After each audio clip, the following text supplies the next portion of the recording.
Danielle is going to be starting her 30-day bathtub challenge. This is a woman who decided to come over here from New Zealand. She's going to spend 30 days inside the bathtub. We're here in support of this event. We're all out here today to try to convince the Miami Seaquarium that this is enough for Lolita. She needs to be retired. I've had maybe 2 minutes in this bathtub. So far, so good. It feels really quite... Really urge people to educate themselves. So by simulating Lolita's life in captivity, I have no contact with my family back home. I have a 2-year-old son who turned 2 the day before I left home. So I want to say a little something to them, and that is, Christian, I hope you had fun at daycare today, and Mummy loves you and she misses you, and I'm going to help the Orca Lolita. What's happened so far since last year is, obviously the big thing was that Lolita was granted her endangered species status. That's something that's a little tricky because she now, it kind of solidifies her being in here now. It's strictly up to the Seaquarium whether or not she's going to be retired. We've all seen how SeaWorld, the stock's dropping and things like that. The trend is definitely heading towards captivity is ending. It's just who's going to be the first to get out there in the forefront. We're hoping they'll be the first ones. They started doing a show for Lolita, or Lolita's show, and it reminded me why I'm here. She's in the same boat. She's isolated and she's got nobody with her. It sort of gave me a bit more motivation to continue on, and it is only day 2. Hi, I'm Anita. I came all the way from Germany to support the Lolita in the Bathtub Challenge. Very important to me. Lolita's been here for 45 years, living in the same tank. No tank renovations, even though Miami Seaquarium make millions of dollars every month. We think that's not right. We think that's not right for any animal in captivity. I believe that all animals should be free. I believe that Lolita should be free. They're standing on the sidewalk and they're walking around giving out flyers and things, and I just so badly want to get out of this tub, and it's almost like automatic reaction just to step out of here, but I can't step out of here because Lolita just can't step out of her tank. I guess I just have to be getting used to being laughed at like a spectacle, because I guess for some people it's not every day that you see a lady on the side of the road in a bathtub, and it's not every day that you see an orca. I mean, you don't want to see it. You don't want to see an orca in captivity. But for these people that go to these places, they're not educated enough to realize that that's not natural. She shouldn't be there. People that are watching this tonight, if you can just take an hour out of your day to stop down, to give some encouragement. This girl has flown all the way from New Zealand, and she is out here for 30 days. We really need your help. We need your support. I've chosen to do all this for Lolita, although it speaks on behalf of all captive cetaceans, but to have the main focus here at Miami Seaquarium for Lolita because her tank doesn't meet the regulations. It is too small. She's been here for 45 years plus, so one of the oldest living orcas in captivity. And after viewing the horrific capture of her at Puget Sound, I guess you could say really pulled at my heartstrings, and I couldn't get her out of my mind. She's here by herself. She doesn't have any other orcas as company. That's mainly why I chose to put the main focus on Lolita. And I guess we really are in a race against time for her. 45 plus years, we don't know how long she's going to have. And although Miami Seaquarium say, she's thriving in this habitat, she's not thriving, she's merely just living, she's surviving. We know for sure she's going to die in there. We know that, it could be any day. What's to say we release her into the sea pen and she might only have 6 months, but at least that's 6 months of freedom. 6 months is better than no months at all. And I guess that's how Lolita feels, all day, every day, with this constant noise, the music, the people staring at her and laughing at her. And I mean, the laughing at her is the part that really gets to me, I guess, because while I'm sitting here, there are people that leave this park and they do laugh at me while I'm sitting on the side of the road like a damn spectacle. And I guess that's how she feels, is like a damn spectacle with all these foreign people laughing at her for doing stupid tricks that she's made to do. She doesn't want to do them, but she has to do them for food. Thank you. So today is day 4. So this morning was kind of exciting. There was a bit to do this morning. We had a news reporter from my home country, New Zealand, who's the US correspondent. He came and interviewed us, and he was here for at least an hour, which filled in a bit of time. Today I decided that I would count how many steps I do in this bathtub here. The average person does 10,000 steps on average, roughly. And I did 353-ish steps today. So I worked out there's about 3% of what normal people would walk. And I guess for orcas, they swim hundreds of miles a day. And when confined to a tank like Lolita's tank, they cannot clearly travel hundreds of miles a day. So I guess Lolita does, well, she probably does even less than her 3% of swimming miles. And you try and think of something to sort of keep you entertained, something to do, but really there's nothing to do at all. And it just makes the hours go so slow. Apart from watching the cars, which I guess is like Lolita watching the people, nothing really changes. You know, I look at these people that are here with me, these supporters, and I just so badly want to join them and just get out and move around and hold the sign somewhere different or give a flyer out to a car, but I can't. I'm quite envious of them being able to get around and move, but I can't leave this bathtub. So I've just gone in and seen Lolita for the first time. I knew it wasn't going to be easy and my expectations were bang on. It was freaking hard. Her tank really is smaller than it looks online or on videos and stuff, and when they make her do those stupid flips and tricks, it's amazing she doesn't harm herself. There really is no room for her to be doing that kind of stuff.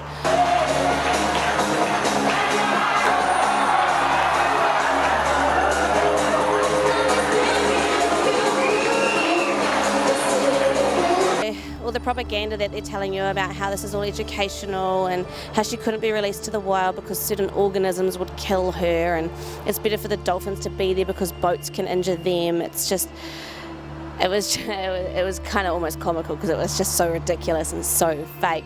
Like, it kind of reimbursed my whole conviction of why I'm doing this and stuff, but it's still really hard. Like, once I've finished doing this 30-day thing, she's still going to be in there, and all these people are jeering and laughing at her and stuff, and it's like, you just think to yourself, it's not funny, you know, it's cruelty, and I just want to get up on that stage and tell them myself, but it just gives me more conviction to know that what I'm doing is hopefully helping her. Here at Miami Aquarium! Bye-bye, everyone! It's not comfortable now, though. I mean, it wasn't comfortable. Day one I could manage. Day one was okay. Day two wasn't comfortable because I bucketed down. Day three wasn't comfortable because it was too hot. Day four was long and boring and I just wanted to get out, and day five is just the same. It's just really boring. It was never comfortable. I wouldn't even call sitting in a bath comfortable unless you're at home with candles, a glass of wine and bubbles. And it would be comfortable for about half an hour, an hour. It's not when they roam hundreds of miles a day and they're used to the open ocean and their own freedom and stuff. Absolutely not. They cannot be comfortable in there. They can hunt themselves and get their own food. They don't need human intervention to be able to feed them. They only need human intervention because they're in captivity and they can't hunt for themselves. In jail, you get free food. Doesn't mean you want to be in there. Doesn't mean you'd prefer to be in there than your own freedom, your own life. Free food doesn't mean anything. I mean, her food is dead, and it's like stuffed full of antidepressants and antifungals, and God only knows what else they stuff her fish with. It would be like giving me uncooked food every day, like frozen meals, and not being able to cook it properly, I guess. Her dead fish. So today is day 7. I have been in this bathtub for a week now, and that is exactly what Lolita has to contend with. Every day is the same and nothing changes, and that has been the way for her for over 45 years. I don't know how she has managed to survive. I totally understand why Hugo did what he did. We're planting the seed in people's heads when they go in, and then that seed, you know, once they see it, it's like watering the seed and then it just grows. And so, you know, that's quite satisfying. But I mean, I feel sorry for these animals in here. People just have this false information that what the tricks that they do are natural. I mean, the tricks that I saw Lolita do when I went in to see her is nothing I have seen for creatures that do it in the wild. That is nothing natural. Even the vocals that they say is their vocals did not sound like an orca or a dolphin.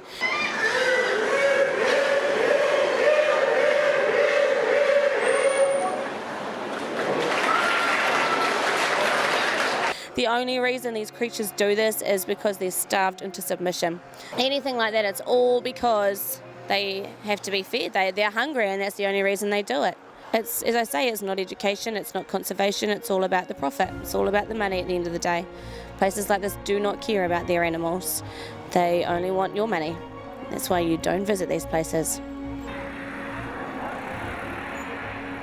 Today we've got a whole lot of kids here with us, and I'm really proud of them. I think it's really important to teach the next generation about these kinds of things so that they can spread the word to their fellow. My name is Julia, and I'm here today because I really love killer whales and dolphins. And I know that such a huge, magnificent animal like Lolita doesn't deserve to be in captivity. She's been enslaved and kidnapped from her family, and I'm totally against that. My name is Flavia Ferreira. So we have to be here to voice them and to defend all these animals that are in captivity. The new generation coming can really realize, see that it's not right. By not coming here, it's like already like one step from, freeing all these animals. I'm Ruby. I don't think that whales should be in a small tank. It's almost like a human being in a bathtub. They're sitting in the same spot, and they're supposed to be in the ocean swimming thousands of miles every day, and then they're stuck in a pool where they can't even dive. And then they have blaring music, and they have to listen to people screaming, and they have to perform tricks. My name is Sky, and I think that whale captivity is wrong. I will try to free her.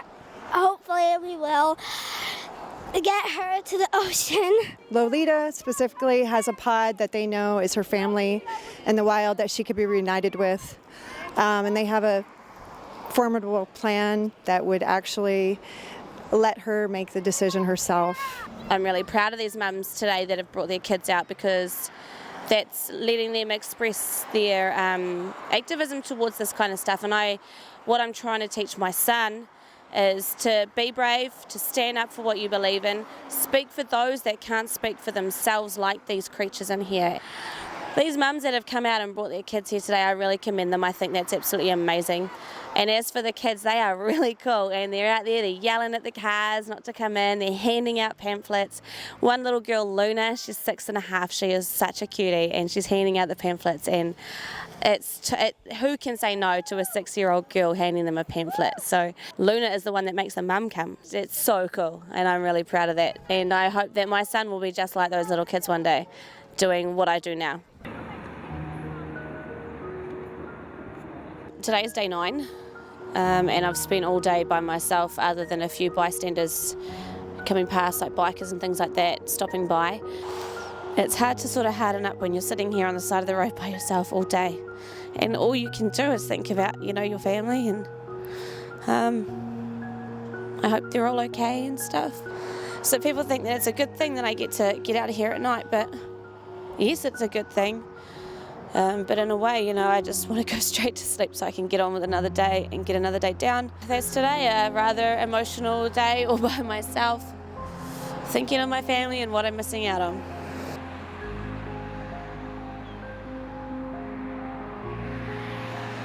And I'm only day 10, and I still have to do this whole thing for another 20 days. And I just feel like it hasn't gained the momentum that I'm hoping it would have gained by now.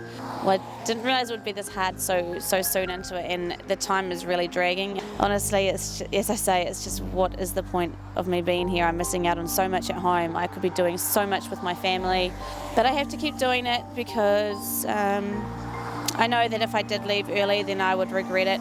And at least by doing this, I will always know that I tried for her, I tried for Lolita, and she is the main reason why I'm here. And if I gave up, I'd always ask myself, well, what if I had kept doing it, and what if it had worked?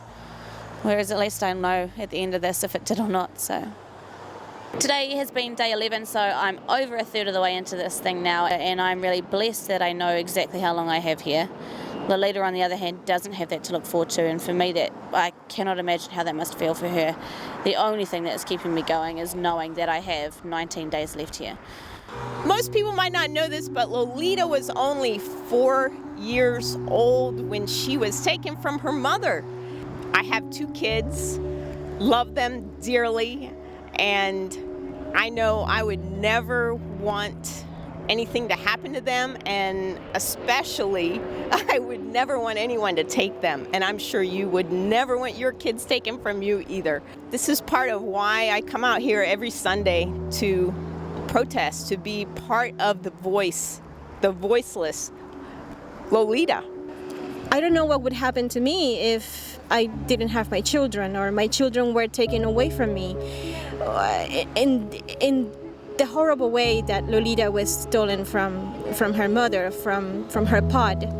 Motherhood is beautiful, and motherhood was something that was taken away from Lolita, and motherhood was something that was taken away from Ocean Sun. Ocean Sun is Lolita's mother, and I don't know how these two beautiful orcas have been able to cope with this separation for 45 years. Ocean Sun is still in the wild. She's still swimming. She's still with a beautiful pod. And the daughter, Lolita, is a prisoner. She's a prisoner here at the sea prison. Today has been unbearably hot. I swear it's been the hottest day. So I've been using lots of sunblock, but there is no getting away from the heat. I can't get away from the heat, just like Lolita can't get away from the heat. She can't dive deep enough to get away from the burning sun, and it literally feels like it's burning my skin when it's on me. I'm so proud of Danielle Dalls, who's traveled all the way here from New Zealand, halfway around the globe, to be here and be part of this Living Like Lolita 30-day challenge, and to be the voice of the voiceless. Come over here before March 14th and be part of the voice. It's quite satisfying knowing you're helping an animal when you're fundraising for organisations, when you're going to protest and you actually feel like you're physically doing something for these animals. So, which is why I felt the need to actually do something for Lolita. Don't know how, it must have been a moment of insanity, but I came up with the idea of living in this bathtub for a month. And so now, yeah, here I am doing it into day 12. Today we did a bit of a tally, and we thought we'd count up how many honks people give us as we go past. So before I stopped counting, we were at 191 honks today, which is pretty encouraging. So that's 191 cars that are driving past honking. And where we are in Key Biscayne, it's really only residents that would go this way. It's not like it's to and fro sort of thing. It's residents that are travelling here and residents that don't agree with this place being here and Lolita being in there. When I went to see her, and it might be just me trying to read too much into it all and everything, but I swear I put my hand up to the glass just in case. You never know. She may have some sense that she can read through my pulse or something, I don't know. So I put my hand up to the glass and I was just saying to her, you know, I'm here and I'm trying and I'm really trying. You're not alone. And I really hope that this works. And she sort of, I don't know if it was just me, of course, but she seemed to sort of turn around and sort of swim over a bit, I guess. I mean, it could have just been coincidence. But I like to think that she knows. It makes me feel better for doing this and that she understands what I'm doing and things.